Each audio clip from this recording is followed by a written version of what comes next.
मित्र, माननीय श्री मनोजदादा जरांगे पाटील यांनी सांगितलेलं आहे की उद्यापासनं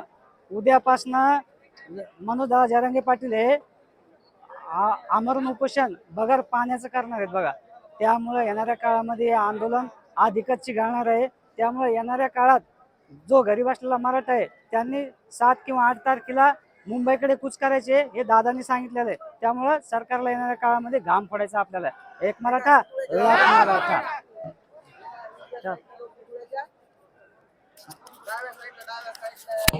वाजवा ना.